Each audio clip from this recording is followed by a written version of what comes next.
Welcome in, everybody, to Inside the Borough. It is getting close here to the first game of the Zach Kitley era, and with that being the case, no better time to bring on a special guest from the University of Maryland, inside the black and gold, an independent outlet covering the Terps.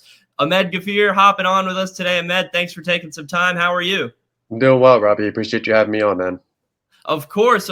So we were talking a little bit about it before, but for the FAU people at home, let us know a little bit about your outlet and kind of your connection with Maryland. Were you a student there? How did this whole thing come to be? And then it's a little bit about Inside the Black and Gold.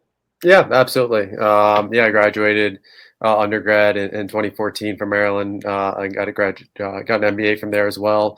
Inside the Black and Gold has been independent for 5 years now. We do a good job covering football and have grown it out into men's basketball, obviously recruiting. Have a lot more non-revenue coverage over this last year as well. So we do a great job just covering everything Maryland. But obviously, as we'll talk about, with football season coming up, it's that time of year where we dive into football and preview year 7 of Mike Locksley.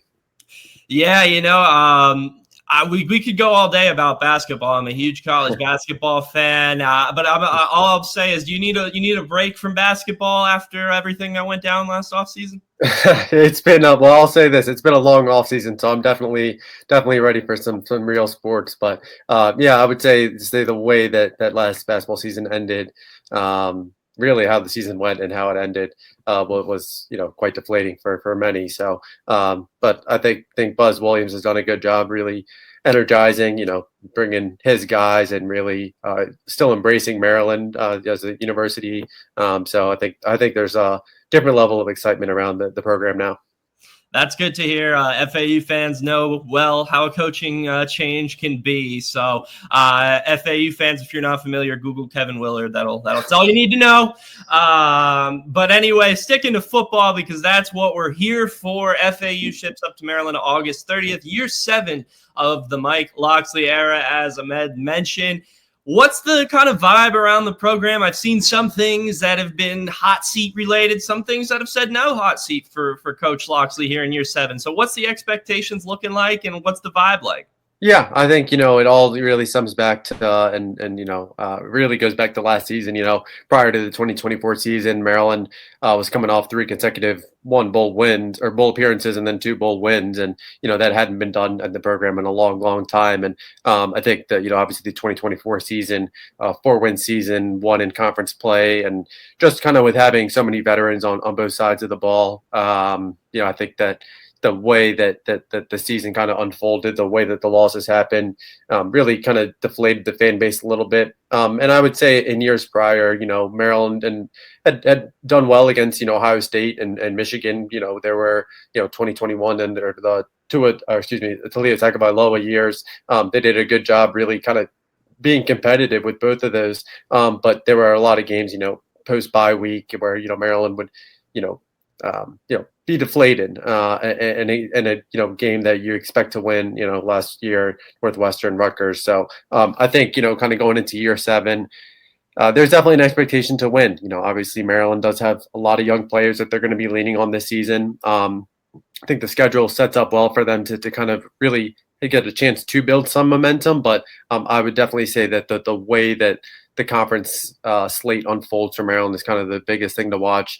At the end of the day, though, I think that there is, even though as much as it is about the wins and losses in year 7, I do think that there is a portion of the fan base that does still appreciate Mike Locksley. At the end of the day, this program, it's been a long time since you've had someone since Friedgen, since you've really had a coach that you can tell, bets for his program and wants to be here and really embraces the community. And so I do think that there is a segment that understands that the presence that Mike Locksley brings to the university as a whole. But, the time is now, again, year 7. It'll be interesting to see how they do in conference play. Yeah, 100%. 7 years is a long time, and that's what programs sometimes have a problem doing. So big year for him. So kind of diving into it a little bit with the offense, there's a lot of new pieces, potentially a young freshman quarterback taking the reins. Before we dive into players, what kind of is a Maryland offense going to look like to a FAU fan who's never seen it before? Yeah, I mean, the Mike Lochte bread and butter, the passing attack is really going to be able to kind of, lift Maryland's offense. I think there was, flashes of it last season, but, kind of inconsistencies. And I think that's why Ty Felton, the guy who was able to really, get him the ball quickly and make him, let him, make defenders miss in space. I think that was a big reason why he was able to kind of have the season that he did. So this season, Maryland does have a little bit of an experience at quarterback there. But again, the passing attack, the wide receiver room, this is probably the first year where Maryland maybe had some questions, but there's been a strong showing in camp between guys like Jalil Farouk, Octavian Smith, Ryan Manning, and then the tight end Dorian Fleming, who I expect to be a really, really big piece in the 2025 offense. So the passing attack will always be the perceived strength for Maryland's offense. I think the biggest question is, can they run the ball efficiently? And that's, offensive coordinator Pep Hamilton, that's his specialty. That's what his track record has proven that he's kind of found ways to do so. In Maryland, they have inexperienced couple young guys. Nolan Ray, saw sometime last year after missing his true freshman season. DeJuan Williams came back from a torn ACL, suffered a senior year, and he's expected to be a big piece as well. Iverson Howard. So they have some young pieces, but the question is, can they find balance? That'd be the big thing. But if there's one thing to know, expect the ball in the air. The ball will be in the air. We've seen that for sure in Maryland years past. But as you mentioned, potentially some a rising freshman, inexperience in general. Malik Washington or Justin Martin, it seems like will be the guy. Did they name Malik the guy yet? Or did I miss something? But what's the quarterback situation shaping out to be? Yeah, I wish. I think Maryland fans, they in year 7, they would definitely prefer having the starting quarterback announced. But Mike Locksley, he's always been transparent since the day he got here. Whenever there's a quarterback battle, they will tell the team. So it'll be this upcoming Sunday, and then everyone else will officially see it when the first team offense takes the field next Saturday. So definitely would not expect an official announcement. We'll see if something does leak out, but again, would be surprised about something like that. But again, you touched on it, and Mike Locksley's been very consistent. That Christian Martin, who's going into his second year, is part of that equation. They've been really high on him. They made efforts, to keep him this past offseason as well. He's really considered a valuable piece in that QB room, and then also on the roster as well, coming from a really big area that they've wanted to tap into for a while. But you mentioned it, Justin Martin coming in from UCLA, technically the most experienced in the room, but still, got one start, has played in 3 games prior to transferring into the program. So, he provides the veteran presence. He's been also a big piece in the locker room.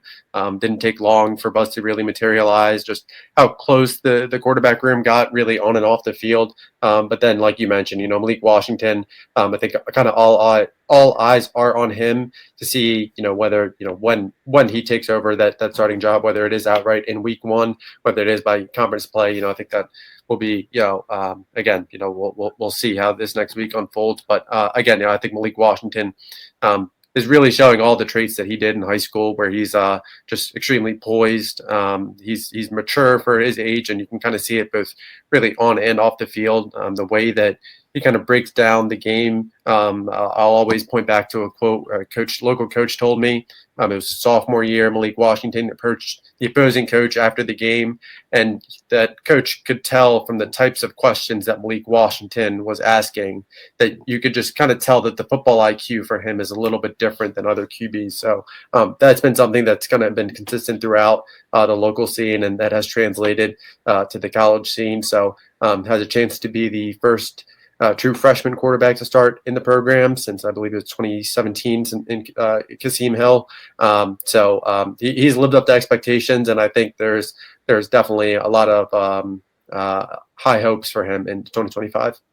It'll be interesting to see. That was the situation for FAU last year as well, the quarterback situation that ended up getting announced, but it took a while, all the way up until the last week of the season. Yeah. So we shall see. But the running back room should be headlined by a returner. You mentioned that's going to be a part of the offense that'll kind of make or break things a little bit. Who's the returner, and what's to look out for with this run game?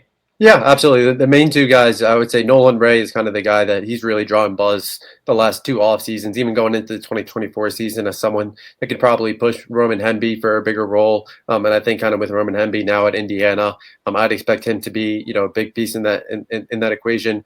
He popped off, I believe it was a 48-yard touchdown in the season opener last year.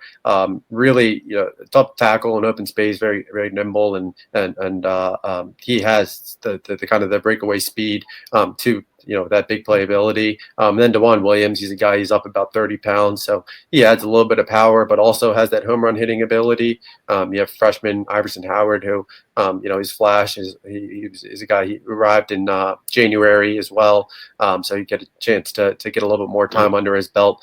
Eli Mason is a guy that Mike Loxley talked about as kind of the guy that to round out the rotation as well. Then another guy, DJ Samuels, who's pretty much played linebacker prior to this camp, and he's a guy that he had that experience at running back when he was at Bergen Catholic as well. So he kind of gives the room a little bit of a power back that fans have not seen on the field just yet. So I think that the biggest question though is Maryland going to be able to establish the run on a consistent basis, and I'd say that more is attributed to conference play. In the last 2-3 seasons, Maryland has finished among the worst rushing teams in the Big Ten, especially in Big Ten play. And part of that, of course, has been on the offensive line, but they feel that they have a young running back room that has a lot of talent. Obviously, again, it hasn't translated to the in-game just yet, but can Maryland do that? Again, that like I said back in the opening statement, Pep Hamilton, this is his specialty. So he's putting an emphasis on that through spring ball and definitely into fall camp. So all eyes are whether that materializes on starting August 30th. That'll be a big question mark. FAU rebuilt defense. Run defense last year was not a strength. They got ripped to shreds quite a bit. And so that's going to be a focal point for the defense this year, alongside rushing the passer, is stopping the run. So that'll answer some questions for one side right away in week one. That'll be something to watch for sure. Last kind of position group, won't go too deep into the offensive line, sure. But in terms of the wide receiver room, who's going to be the go-to guy in this offense? I know it seems like it's a rebuilt room. And is there anyone that, may not be a go-to guy, but is there a red zone threat, or is there other pieces to watch out for outside of a go-to guy? Yeah, I would definitely say, the three, Jalil Farouk, can kind of feels that, I've heard, multiple times on multiple occasions, multiple settings, that he's really showed out and really kind of translated on the field. He missed spring ball, just recovering from the season-ending injury that he suffered while at Oklahoma. So this was really his first chance to really kind of prove himself, and all signs have really shown that he can kind of be that alpha dog in the room. Octavian Smith, definitely wouldn't discount him. He's drawn buzz as a guy that can really kind of break out in his final season with the program. Ryan Manning, he's a guy in his third year, is just super consistent. Even when he first arrived, you could kind of tell that it was kind of just putting it all together, that he was picking everything up well, and he was very consistent with getting extra work in inside Jones Hill House. It also worked with Miles Gray, who was a longtime wide receiver specialist, used to coach over at Good Counsel as well. And then I'd say behind them, Shalik Knotts, he's in year 4. He can be a downfield guy, just needs to showcase that consistently. And then Caleb Webb, transfer in from Tennessee, to kind of round out that room. But when it comes to pass catchers, I would definitely say that tight end Dorian Fleming is a guy who's proven as a capable blocker, but definitely a threat in the second level, red zone threat. We'll see. I think Maryland also signed a 6'7" wide receiver from Florida State. He's a junior right now, so that'll be kind of interesting to see. Maryland has not had size like that in quite some time, but Dorian Fleming, I think, is kind of that next big name to know in the passing attack. Sounds like Dorian Fleming will be the player to watch then. Yeah, I would say so. And in terms of the offense, what's your biggest concern? I would say the trenches really. I mean, all eyes are there. You know, they returned 2 starters. You know, Isaiah Wright, the sideline last year, they were super excited about him. Michael Hershey played 6 games, rotated in, was able to learn from Josh Kaltenberger, who is now a rookie with the Los Angeles Chargers. So and Luba, Allen Huron, both those guys are back. But again, you know, how do they look? And especially in conference play, I think that'll be kind of interesting. But the development of the offensive line is as big of a question as the ongoing quarterback room is. We'll see the offensive line I feel like at every school at some point is going to be a question mark at some point. But shifting over to the defensive side of the ball, first year coordinator, not first year coordinator, but first year at Maryland. What's the defense shaping out to look like this year? And what's your thoughts on having two new coordinators here in year 7? Yeah, absolutely. I mean, I think the defense, you know, Ted Monachino, he came over from UNC, has had several stints across the NFL as well. And, you know, same can be said, a lot of the NFL flavor, especially on the offensive staff, Pep Hamilton, Hal Hunter, Gerard James, all those guys worked for the Texans as well. But defensively, you know, what that defense is going to look like, a lot of young guys. I think the most experienced guy is going to be on the defensive line, grad transfer from Ohio, that actually has some family over from West Virginia, played at West Virginia his freshman year and turned down West Virginia to play Maryland to close out his college career. I'd expect him to be a big piece along the defensive line. And again, you know, Maryland loses their top 4 contributors along the defensive line. So Cam Rice, Ian Thomas, both those guys are expected to play a big role. Sidney Stewart, you know, I think that's a guy. He's, you know, was just named a freshman All-American earlier today, so he's expected to be a big piece. So Zahir Mathis, Trey Reddick, you know, there's a lot of guys that kind of showed flashes, and I think among Maryland fans have kind of seen it. And now, you know, in 2025, you know, Mike Locksley's been very consistent that, you know, this next wave, the freshman class, you know, they're very talented and they're going to be a big part of the identity. So that's what you're going to see, especially in that front 7. And then I'd say in the secondary, Maryland really made the cornerback room a priority when they went into the transfer portal this offseason, through the first period. And then Jalen Husky, I think, is kind of that anchor along the back line there. Cam Rice, you mentioned, was transferred in from Ohio. FAU will also have a star of the defensive line who transferred in from Ohio this offseason as well, CJ Doggett. So that'll be something. That's another storyline to watch out for right there. But what would you say the strength of the defense is? Yeah, I mean, it might sound crazy. I mean, the secondary really struggled last year, but there's definitely reason to be optimistic about the secondary, and I would probably specifically point to the cornerback room. Jamari Glasker, Dante Joyner, both those guys. I had one source, Dante Joyner, described him as a pick machine. Really seems like a turnover waiting to happen. Super athletic, probably one of the fastest, if not the fastest player on defense. So he provides kind of a major upgrade at one spot. And then Jamari Glasker, a guy that played at Wake Forest for 2 seasons, really kind of broke out in 2024. I've heard, you know, just very technically sound, just very solid. And I think both those guys do a good job just kind of leading the top of the room. You know, they have a freshman, Jaden Ships, I've mentioned since really day one of fall camp. You know, there's been several times where he's flashed, he's drawn praise, so I expect him to be there. But then, you know, Kerm Humes, Braden Lee, both those guys are expected to kind of be big pieces in the secondary as well. They got a chance, and I think that's maybe the one benefit of the 2024 season, especially that cornerback room. You had so many young guys, and they get a lot of reps. And sure, you know, it looks ugly now in year 1, but you know, when you look at the development, the process, you know, that's kind of where you see that benefit. So Maryland will be able to see that benefit in the rotation in 2025. And in terms of, is there any concerns? I know obviously with a whole bunch of new pieces that there can be a lot of concerns, but to you, is there anything that stands out? Yeah, I mean, I would say probably the defensive line again. You know, losing 4 guys. You know, 3 of them were seniors. And Jordan Phillips, who you know, recorded his first sack this past weekend for the Miami Dolphins. He elected to go to the NFL draft early. So that definitely is a big question for Maryland. You know, Cam Rice, Ian Thomas, both these guys are transferring up. So, you know, Maryland also went out into the spring transfer portal, signed Cedric Smith, EJ Moore, Joel Starlings. So they definitely went to kind of find some pieces. But similar to the offensive line, the trenches on the defense side of the ball are kind of the biggest question for this defense. Kind of shifting gears a little bit in terms of the game itself, what would you kind of say are the keys for Maryland to coming out strong and getting that week 1 victory?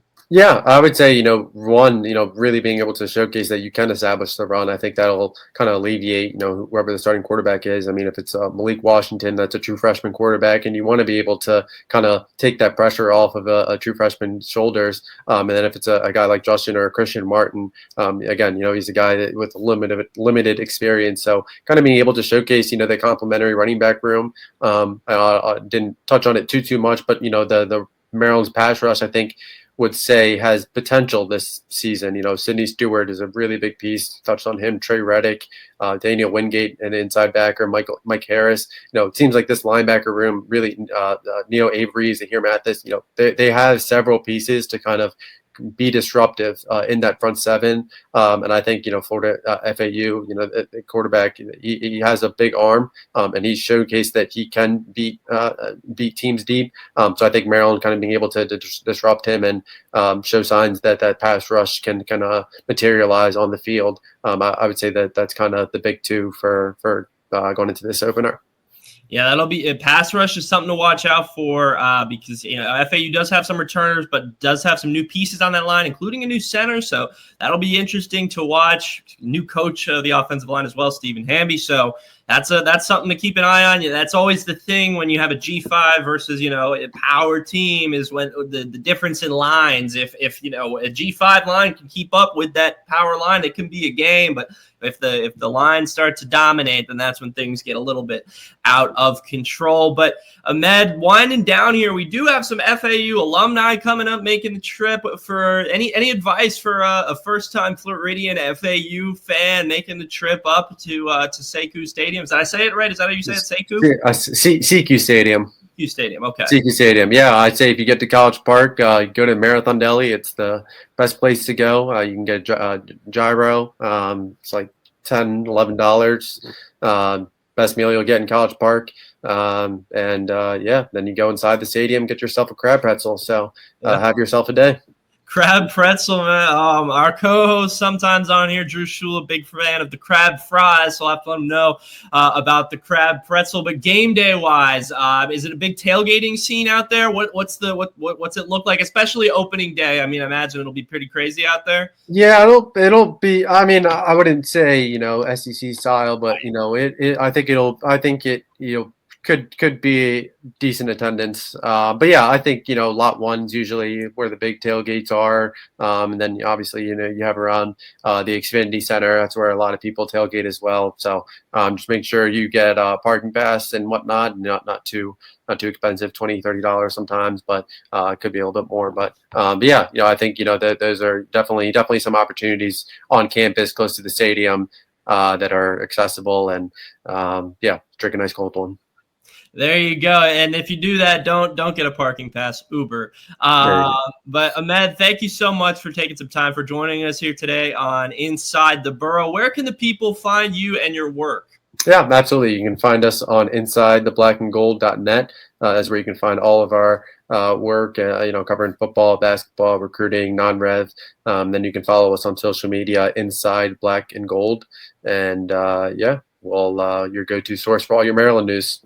You heard it right here. Ahmed Ghafir, the go-to guy for all Maryland news. Stay right here, folks. Garon Bach joining us for the FAU side of things as we preview Maryland FAU Week 1. For Ahmed Ghafir, I'm Robbie Lastella. We'll be right back.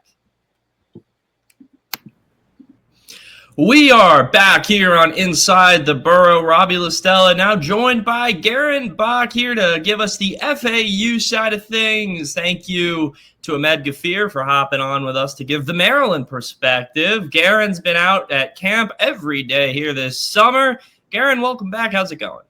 I'm doing all right. Camp's been going on. Started up classes again on Tuesday, so getting back into the swing of things as a student. Also enjoyed camp. Will say personally a little bit glad it's over. Those early mornings for me aren't going to have to keep going on, but overall fun time. Oh, they'll still be out there. If you want to go say hi and root on from the sidelines, they'll be out there because it's mock scout week. So that's they're transitioning from just preparing for everything. Now they're going into the game week kind of thing. So that's always the time of the year when it's closing in on week one. But as camps kind of winded down, I know there's been a couple of position battles, whether that's wide receiver, some spots on the offensive line. Is there anything to you that has kind of finalized itself here, it seems like, over the last week and change, or are we still kind of up in the air in a couple of these positional battles, whether it's safeties as well, defensively, heading into week one?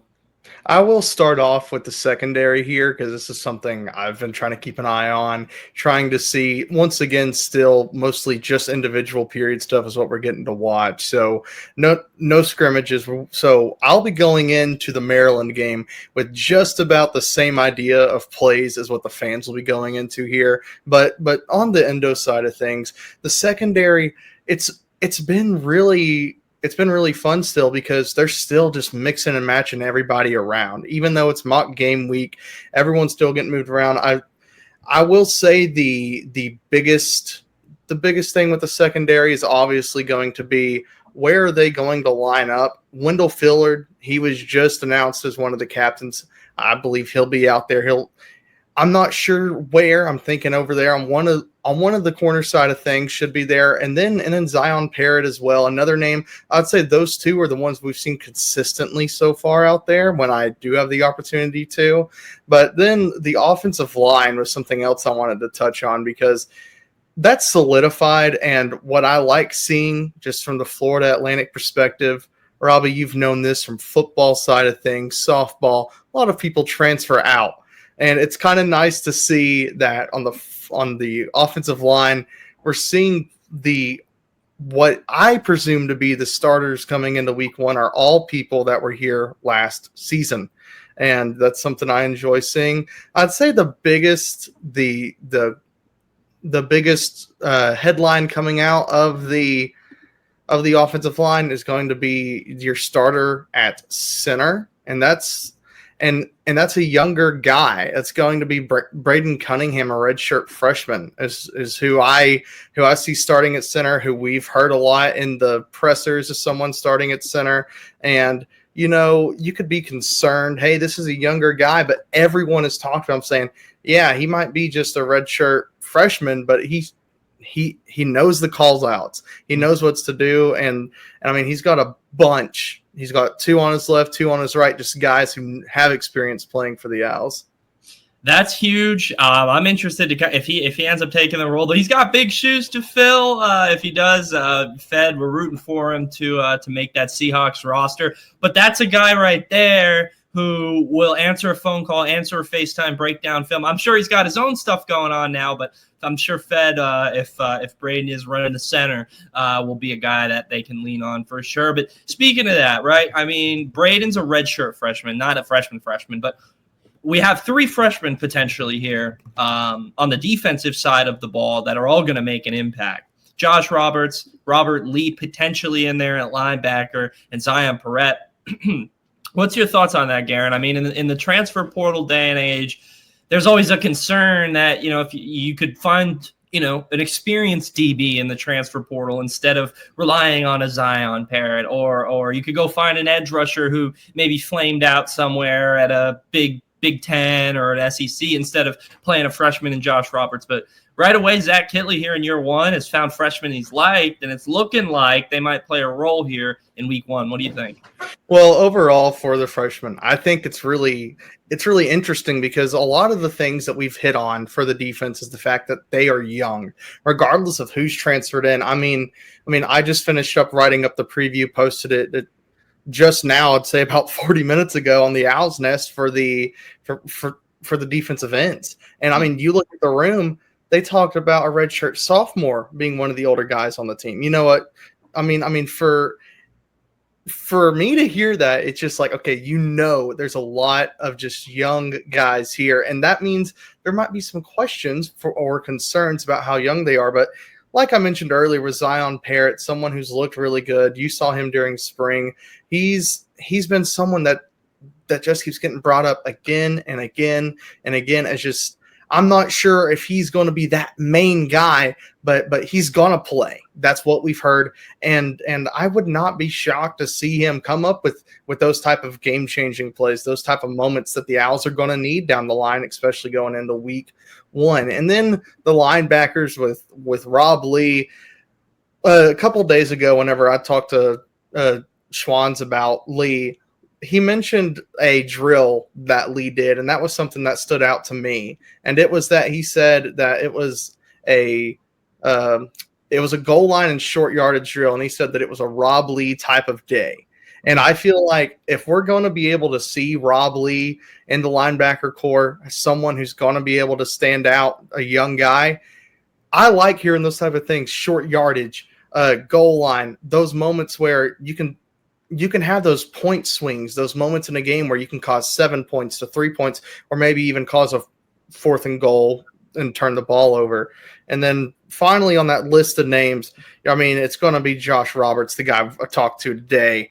And Roberts has just been brought up, and that's something that ties into the edge position, which I'm not sure if you're going to ask me about it yet. I went through some of your questions. I forgot some of them already, but the edge position is kind of odd because Roberts has a great shot to be a starter. That was what was brought up today. They said that Roberts is in a role to where he could maybe go into next Thursday and be listed as one of the starters going into the Maryland game. And that, I mean, this is a position on the defensive edges that it's kind of like a quartet of guys will make up those 2 slots. So with Roberts being one of those guys, a freshman, he's just been that good during camp. He's really athletic. He's got a lot of speed.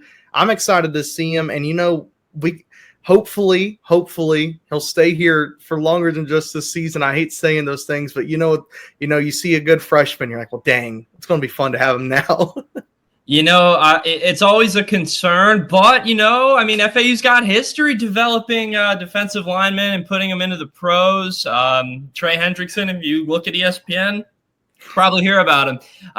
So that could be Josh Roberts. Josh, if you watch this, just keep that in the back of the old noggin for future reference. But, hey, whatever happens. I'm just excited to see what can be done here in year 1. But, yeah, I agree with you. Having young talent is good. You never know if they're going to stay, but it nevertheless, to have guys that you feel like you can develop yourself, that's what you want. And so I'm excited to see some of these guys get on the field right away. Robert Lee, he's the guy who's been here now for a couple of months. I believe he was here in the spring as well. So that's a guy who this linebacker room needs, future guys to develop. As we saw, it's a brand new unit here this year as well. So I'll be interested to see how these guys kind of shape up. And there's other freshmen too. The wide receiver room is so deep, but I'm really high on Jade Card and Michael Calix. I don't think we'll see them this year, but there's just so much talent as a freshman, which I'm excited to see. But kind of shifting gears a little bit towards Maryland, if you had to kind of offensively and defensively kind of pick a strength for both sides of the ball. Maybe there's multiple. Maybe you feel like that's a multifaceted thing. But offensively and defensively, what would you say a strength is on each side of the ball for FAU? Well, I'll keep it pretty simple on the offense. I think it's going to be the O-line and the tight ends. Those are the 2 that I have a lot of faith in. I mean, I spent time watching some of the tight ends during I believe it was 2-point drills today is what they were working on. I saw Mike Kirk get up, dunk the ball after scoring. If you saw that over on the Owls Nest X page, wow. But I have been really impressed, and from what I've heard and from what's been going on with just the tight end room overall, it's a lot of experience. A lot of the guys have played, and just to put it simply, they know ball. And one of the questions I brought up was, is it different playing in the air raid? Has it made you have to evolve or adapt? And for a lot of them, they've just said, yeah, a little bit, but we're just here to be here. But Kirk looks to be one of the guys that have been really good, has been kind of put himself on a radar here of he should be someone we can expect pass block, catch, and then alongside Kirk is going to be alongside Kirk in the tight ends room. It's going to be Reed McKiskey, and that's someone else who's doing the exact same thing. Someone else who those two together alongside the offensive line, I feel like pass protection might be all right, but also run protection as well. I feel really confident in the Owls blocking going into week 1. And then on the defensive side of things, I'm also going to keep it on the line with the defensive line. I feel really good in them as well. I mean, the interior looks to be really good when you look at the defensive tackle position. I mean, dude, you've got Bryce Langston, CJ Doggett. Those are 2 captains, 2 leaders of the team, 2 guys that have looked really good. And then, I mean, even behind them, you've still got Anichi Sledge, and then you've got Barber as well. And so I think those 4 on the interior, the run game especially, if it comes down to it, I mean, we've seen Maryland in a quarterback battle here. I don't know how their running backs have been looking too far because a lot of it has just been highlighting on their quarterbacks. But when it comes down to, like I've mentioned, those short yardage, those 3rd and shorts, 4th and short situations, if the Owls can get off the field here, those are going to be the guys who are going to do it. The lines being the strength. You love to see that. It hasn't been that way in a couple of years, but if that's the case, that is awesome. I know there's some people, some big people out there who want to see the FAU lines get back to doing what they used to do. And if that can happen against Maryland, that's a good sign. But obviously, I mean, not everything can be sunshine and roses. What kind of concerns you a little bit, whether it's potential depth at running back? That's what concerns me. But what concerns you, Garon, heading into week 1? Depth at running back I can see as a concern, but I don't want to regret saying this, but to me, I just feel like for those 3, and Sands, Terrell, and Shields Dutton, those 3 together, just they look to be really good. Now, if all 3 of them can stay healthy, that's a major question, because if you rely on those 3, then you have to go back, and we've not really seen a lot of the Owls' depth roles in the running back position. But I would say the biggest concern to me, not because they have shown to be concerning, but I just haven't really seen them play, is going to be the secondary. I'm intrigued on how they'll roll out there. How will Schwenn's change around? How will Dewhurst be out there bringing in the formations, the coordinator? I mean, are we going to see a lot of rotation during the game, or are we going to have some solid pieces? That's something I'm just not too sure on yet, and that's why I'm a little concerned by it. I guess we'll see. The rotating it can be concerning, but that's also a good thing. I'm kind of with the running back depth being concerning. It's just because really they only brought in 1 freshman. He's a very talented freshman, and if he gets to play right away and he's good, so be it. But I don't know. I guess I like numbers, and I just seeing only 1 get added, that just concerns me. Defensively, I don't know if it's a concern. I'm interested to see though how the pass rush works out. I'm interested to kind of see how the run defense works out, even though that's your biggest strength. Last year it was not. The run defense definitely was a bit concerning. I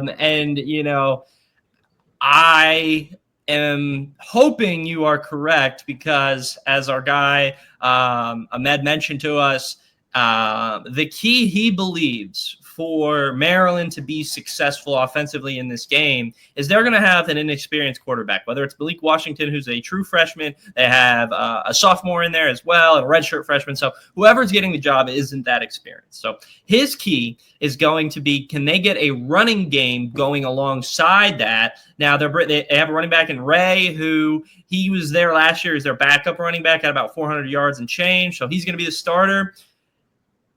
Can our run defense come out of the gates hot? We saw it be solid against Michigan State right away last year. It was spotty. But if they can come out and stall their run game, that will be, according to Ahmed, that will put a major wrench in their game plan.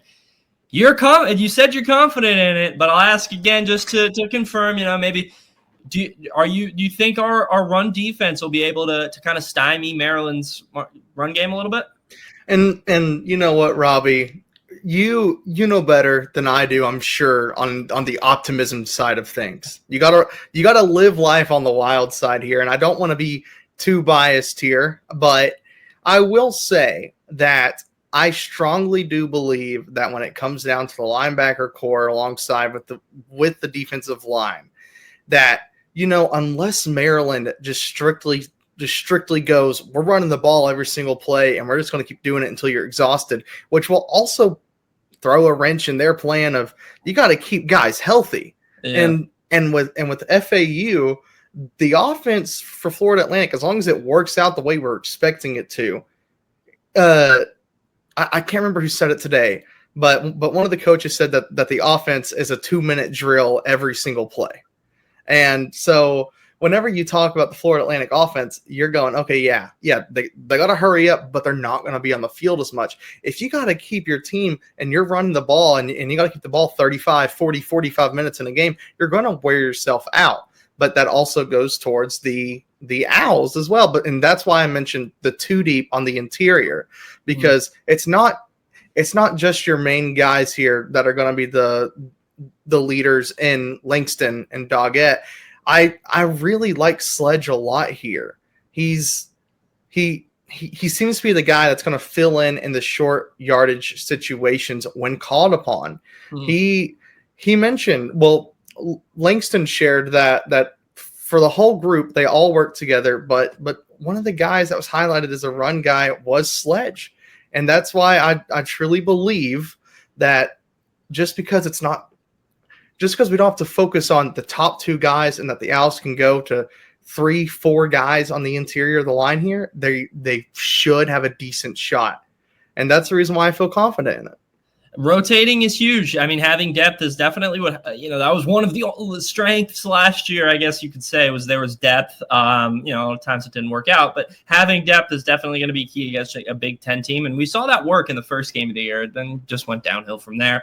But you mentioned you like the linebackers as well. Ahmed mentioned the big thing for the Maryland offense in terms of the pass game is going to be their tight end Dorian Fleming. He transfers in from Georgia State, I believe, either Georgia State or Georgia Southern.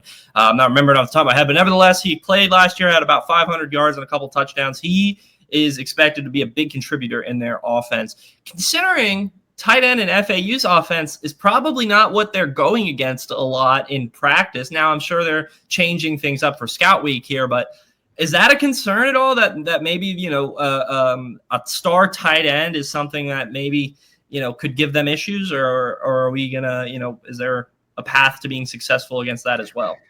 Well, overall, the linebacker core seems to be solid for FAU. There's still some questions around who's going to be your second, third guy when it comes to depth reasons for the linebacker core. So I would say that when it comes to having to go up against a solid tight end, that is something that stands out to me because of the fact that FAU, when it comes to the linebacker core, a lot of them are new. That's something we've got to remember, is that we've just not seen a lot of them. But I will say that if we were just to focus on 2 guys, Stolsky, Leonhardt Jr., I think those 2 have just been around the game enough to where if they've got to go up against a star tight end, maybe someone who can, as we mentioned with our tight ends for FAU, but you're going up against someone that can kind of do it all, and you may have to focus on everything.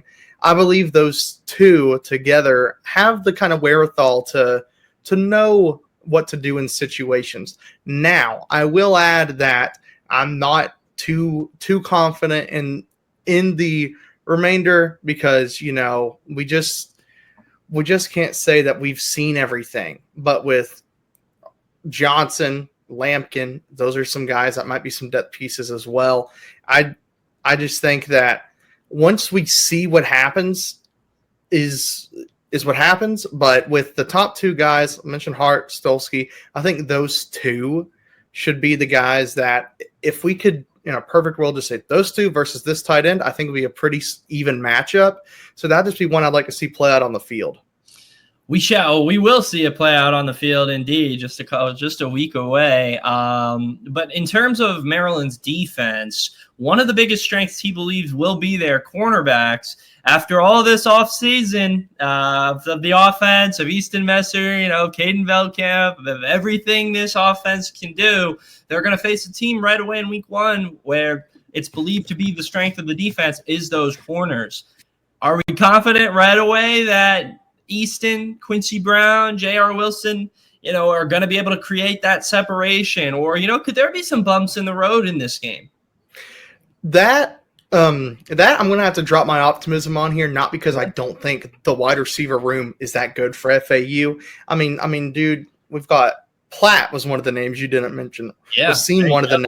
I mean, dude, you got 5, 6, 7 guys that are going to be the guys that we'll most likely see go out there. And the thing with them is that a lot of them have played those roles of a couple snaps in a game, but how are they going to do throughout a full game? And like I said, I've not been able to see scrimmages, but you were there. You were there with me when we saw that Messer connection, dude. Yep. And I mean, I think overall for how many targets there are in the wide receiver room, my logic here on this is Veldkamp is someone who was a offensive player of the year last season, Conference USA.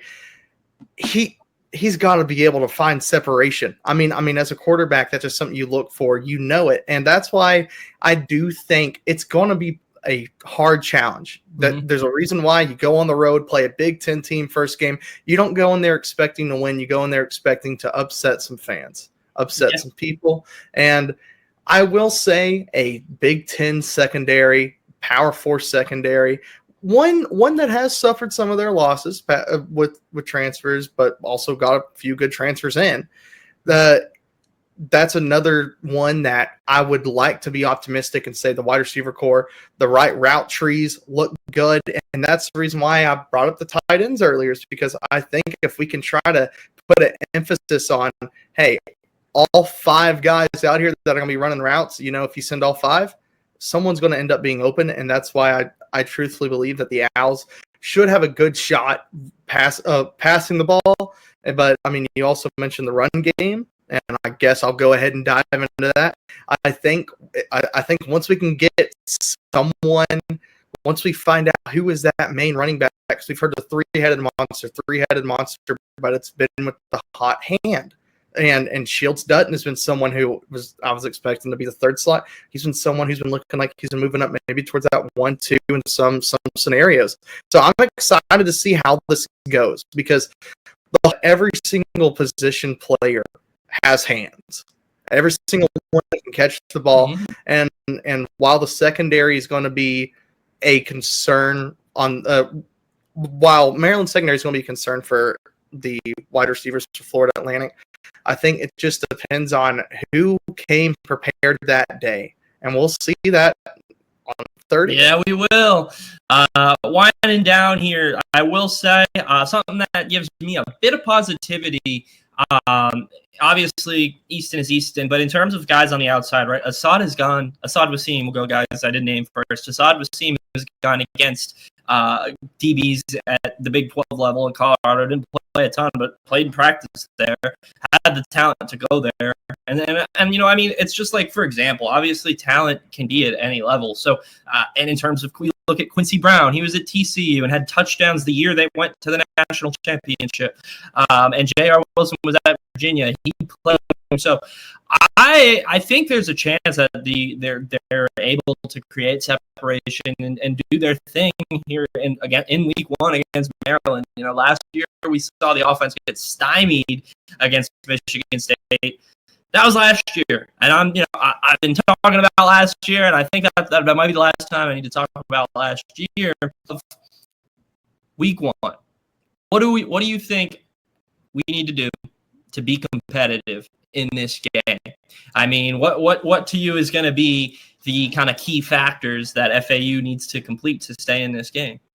Well, I hate that we already brought it up so early in our version, well, in our part of the pod, but it's it's going to be the run game on the defensive side. Can you stop Maryland's run game? It has the ball. I trust in our secondary enough.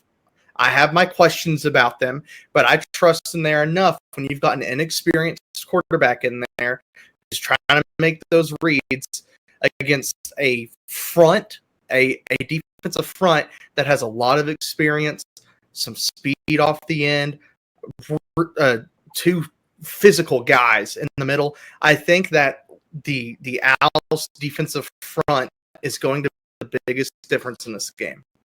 I think when it comes time for that's going to be Maryland, make them have to pass that ball, and then that's when you put it on the secondary, which, like I said, is a little concerning me, but not because of the fact that they don't look good or they haven't looked good. It's just the fact that we just don't know how the rotation is going to work, who's going to be out there, what's going to happen. But that's the good news for Turks. I don't, but they do. Yeah, that's a good thing. As long as they know what's going on, me and you can be left in the dust. But yeah, I agree. Obviously, the line's going to be important, but last year they got lulled into a sense of complacency. I know I said I wouldn't mention last year, but I draw comparisons. But anyway, I don't want to. If Maryland's struggling offensively, there's no reason why our offense needs to kind of get sucked into that lull of it doesn't need to be back and forth. I want to see FAU's offense go out there and be explosive right away. Obviously, I want to see some plays stretch in the field, just establish that offense that we've heard all summer about. Because I think the one thing, right?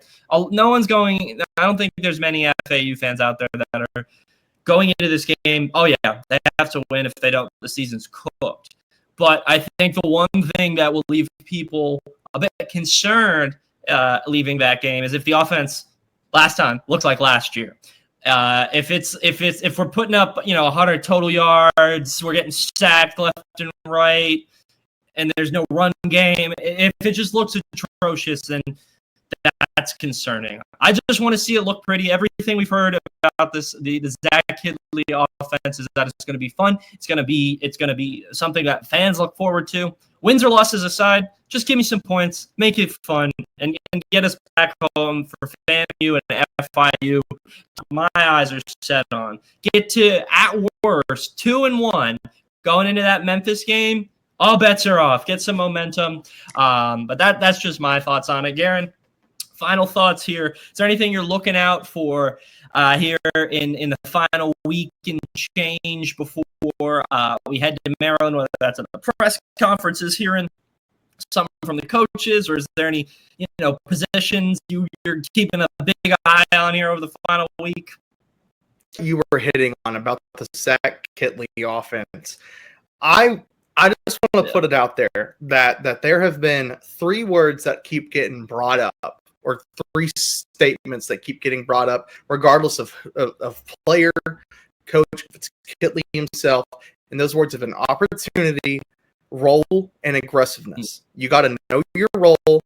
You have an opportunity every single time, and you're always going to play aggressive. And that's the reason why you brought up that whole lull thing, just kind of being complacent.